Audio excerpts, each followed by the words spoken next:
Someone sent a message on LinkedIn, and it was a very like demotivating this thing. Ki, can I get some job or life mein aisa hai, waisa hai. It's a long. And his bio says motivational speaker.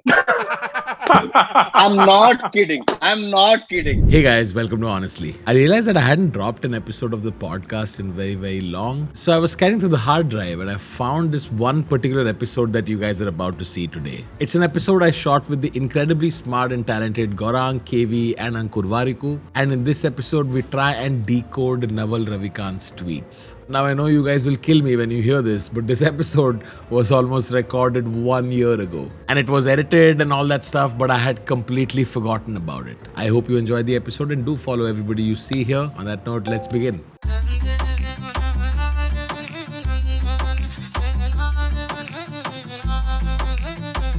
Welcome our panel. We have Gaurang Sanghvi, Ask That Finance Guy on Instagram. We have Ankur Warikoo. Ankur, welcome to the show. Ankur, you guys have just seen Ankur. We had a long conversation. That's it. Those are the only guests on this show. As usual, we're just going to ignore Kumar Varun entirely. KV, welcome. आज नहा के आए आप बहुत clearly. Thank you very much. आज का हम ज्ञान रिव्यू कर रहे हैं on tweets by the Bap of all ज्ञान, the one person who I quote many times, who all of Silicon Valley quotes all the time. We are of course talking about Mr. Naval Ravikant. Alright, our first Gyan.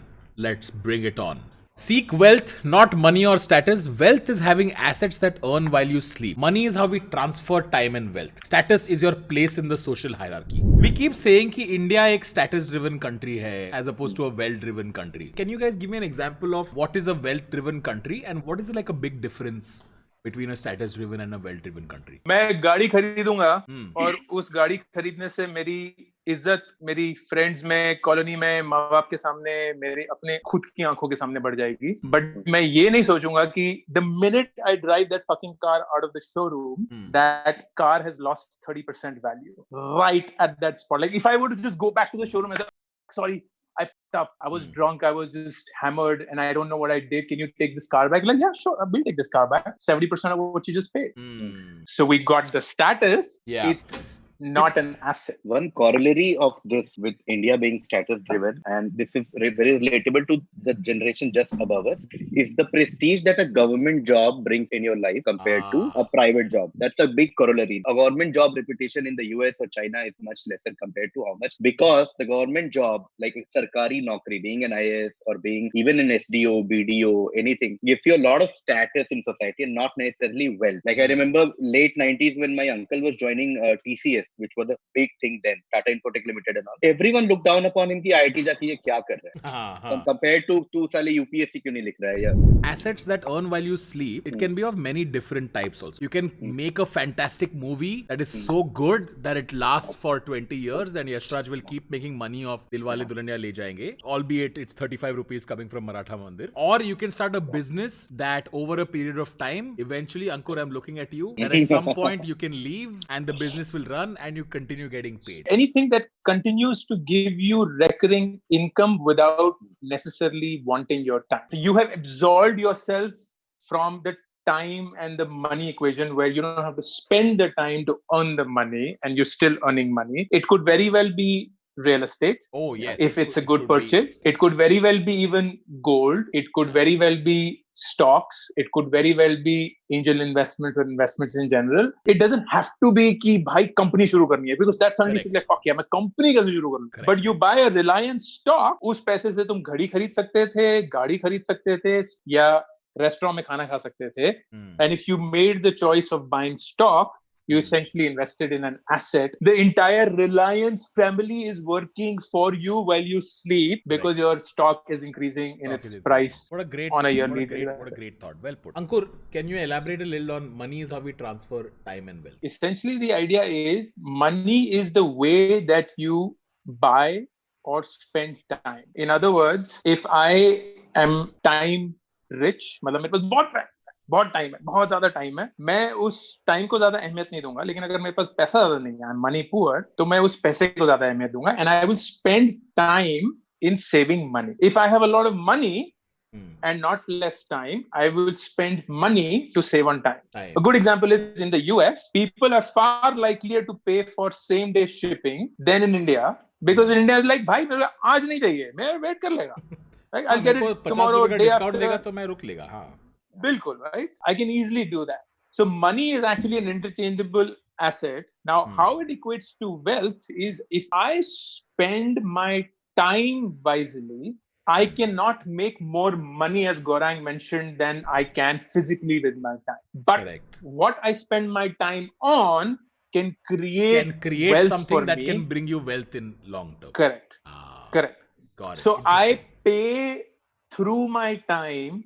I only get that much money, or even not. Like I'll give you a simple example. This was, if you have, let's say, 4 hours after your work, you can spend those 4 hours watching Netflix, or you can spend those 4 hours learning something on Coursera or Udemy or an online course. You will have to pay money for both, either to buy Netflix or to buy this. So this is how you're equating time and money. But the end result of that experience, whether on Netflix or on a course, is completely opposite. One is making wealth for Netflix and Reed Hastings, and one is making wealth for yourself. For you. Exactly. That's well put. Got it. Understood. KV, do you have anything to add? I had, but I'm feeling like the GD person who in the end just says, I totally agree with what Ankur and Gaurang have. Like the moment I was like, ye currency, yeah, currency, ye wala. And then Ankur is like this. I'm like, abbe bhaas ki aankh, ek chhod do. Like, how do I have to now come with some random facts? So when you're talking about investment, I want to talk about the legend of Ronald Wayne. Okay, so 3 people started a company in 1976. Ronald Wayne's job was to just take care of the administrative paperwork and everything, and he was proper like founder. 1 week later he was like, boss, मेरे को नहीं करना है, तुम लोग करो, मेरे को नहीं पकड़ा है. And they were like, okay, cool. So just you take your part, 10% you invested, no take. He took $800 and left. And a year later some 2,300 or something. So total around $3,000 he took, and he's like, तुम लोग अपना संभाल लो, whatever बेच रहे हो मेरे को नहीं करना. So the other 2 guys were Steve Jobs and Steve Wozniak. And Ronald Wayne is the 3rd founder of Apple. Ronald Wayne क्या मस्त हो रहा होता. Why? If he had just not completely taken away his share in the business. What a great example. KVOP, chalo. Ignore people playing status games. They gain status by attacking people playing wealth creation. Ankur has grossly agreed with this. Well, cool. It's just brilliant. The entire world believes that wealth creation is only possible if you are an asshole. You have to be brutal. You have to be a capitalist. You have to be non-empathetic. You have to be cold-blooded. And we've grown on values that say you shouldn't be this. You should be the right earning man and woman who loves their family, pays respect to people, doesn't anyone, doesn't stab anyone in their back end. And that is how they, in their own head, also earn status. Status is not about going on YouTube and so on. Status is also being religious. Status is also being, मैं Tuesday को fast करता हूँ. Status is also about मैं Thursday को साईं बाबा जाता हूँ. Status is also about मैं माला जपता हूँ. Whatever the case may be, and it's not because just status religious, is your place in the social hierarchy, right? You correct. believe exactly, you are better than someone because you do X or because you have X values. You believe that you are better than someone. That is called status. For example, even in this finance chat where we legit have experts, there will be some people commerce पढ़ के such a basic Pining and feeling better about yourself, you're playing a status game. Ignore such people is the suggestion that these are all tweets from Naval on the same day. This is his famous how to get rich without getting lucky. I am of course going to link the tweet thread in the description, and there are some videos of Naval that you should watch. Like one of my personal favorites is Naval with Joe Rogan is a fantastic 2-hour crash course to a way of thinking in life. People who live far below their means enjoy a freedom that people busy upgrading their lifestyles cannot fathom. This is the classic Banya line, right? Banyas work with this philosophy, which is basically told on dinner table. I can guarantee you, वो बर्तन भी लेना होता है ना, वो dinner table conversation है. आधे घंटे तक वो discuss करेंगे. Right? It is not about upgrading life. लोग सोचते हैं मैं कमाता हूँ, खर्चा करने के लिए. It is completely the opposite. You should only earn to save. Otherwise, stop earning. If your income goes up and your expenditure is also going up, your savings remain the same. If your savings remain the same, how are you growing? How are you getting better? KV, have you upgraded your lifestyle a lot? Yeah, so that's why I wasn't feeling very strongly against this Naval Ravikant bot. Premier League came back and I was nicely got the nice pillow cover and swag. Like it's a Darth Vader t-shirt, the water bottle also has to be Darth Vader. I mean, ये so क्या I है? slightly. I think we discussed this. Like, I've reached a point in life where this is the lifestyle that I'm very happy with. I'm not going to upgrade further. If I can continue this, then any other exponential growth is just money in the bank. Yeah. I think you also reached that The- point where you are very comfortable. The way that I articulate this is you need money to survive, and then any additional money should be to buy your freedom. This is how my equation with, or rather my understanding is. Money buys you freedom, and freedom is a privilege. That's the definition of life. Like, what does money give you? Money essentially buys you freedom. It gives you choices. It could be KV saying कि मुझे Darth Vader का अपना पूरा घर बनाना है और मुझे हर चीज वैसे लेनी है. It buys you freedom where you don't have to think. True freedom is a fucking privilege. I so agree with Gaurang कि जितनी वो होता है ना, जितने लंबे पैर होती हैं उतनी चादर पसारनी चाहिए और and it's unfortunate because in today's credit led world, like, people don't understand the definition of net worth. उनको लगता है कि जो उनकी इनकम है वो उनका नेट वर्थ है. नहीं भाई, अगर तुमने घर गाड़ी किसी चीज के लिए भी कर्ज उठाया हुआ है and you don't yet today have the income to pay, but you have all forward calculated that income in the hope that nothing will happen to you and you'll continue earning that money, you are net worth negative, which means अगर खुदा ना खास्ता आज कुछ तुम्हें हो जाता है तो तुम्हें लोगों को देना ज्यादा है और लोगों से तुम्हें कुछ नहीं मिलेगा. 20-year-olds earning 15,000, 20,000 rupees buying 70,000 rupee iPhone pluses on their credit card or their dad's credit card, and they like, no, आ गया ना, status आ गया, but they don't understand that their net worth is negative. Like, today they don't have any value, but their value is negative, which is quite shocking. I learned all of this the hard way because my dad made some really big, exactly anti-novel blunders. But disclaimer, I agree with that, Tanmay. I agree. I agree that if you live below your means, you enjoy a lot of freedom. Especially like Ankur said, when an unforeseen disaster comes, like Corona, like the lockdown for a lot of freelancers like us, where we didn't have a steady salary, और अगर हम वैसे जी रहे होते, but अभी एक sense of freedom है कि कोई बात नहीं करेंगे. वेदर बोतल खरीद सकते हो. Or you can say no to things. That's also freedom, right? Like कि मेरे को ये शादी पे नहीं नाचूंगा. शादी पे नहीं, बिना दारू पिए.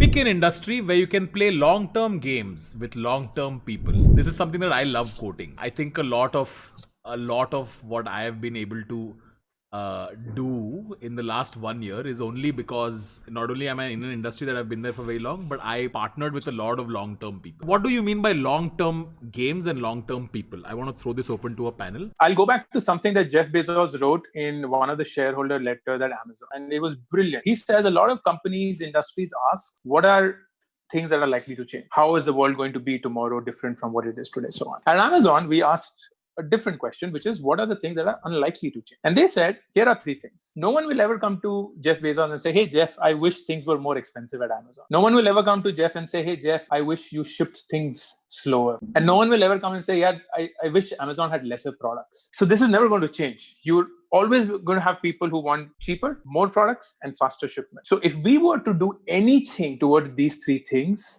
it is forever. You could be doing it for 50 years and it still will make sense because this is never going to change. It's never going to change. And that to me is like a brilliant example of playing a long-term game. Post-COVID क्या होने वाला है? What's the new world and all that? मैं उन discussions से दूर ही रहता हूँ. Like, why don't we talk about things that are never going to change or things that are going to be there forever? Because if you bet on them, then you don't have to have a question around COVID के बाद क्या होगा, ये क्या होगा, वो क्या होगा. That's actually a good example. I want to come to long-term people for a second. Like, there are some signs that of long-term people छोटी-छोटी बाजू पे चुचू नहीं करते क्योंकि उनको पता है कि हम बहुत टाइम तक काम करने वाले, थोड़ा आगे पीछे क्या होता है. You know, long-term people are not like, there is a lot of honesty and transparency between a long-term relationship. They know कि एक चीज ना बोलने से ऐसा नहीं कि अगली बार मैं काम नहीं करता. They know that there are some partnerships with people in a lot of highs and lows. If you've gone through a lot of highs and lows with with one person, you just have such a long-term relationship with them that it's ease of business. उनके साथ काम करना बहुत easy होता है.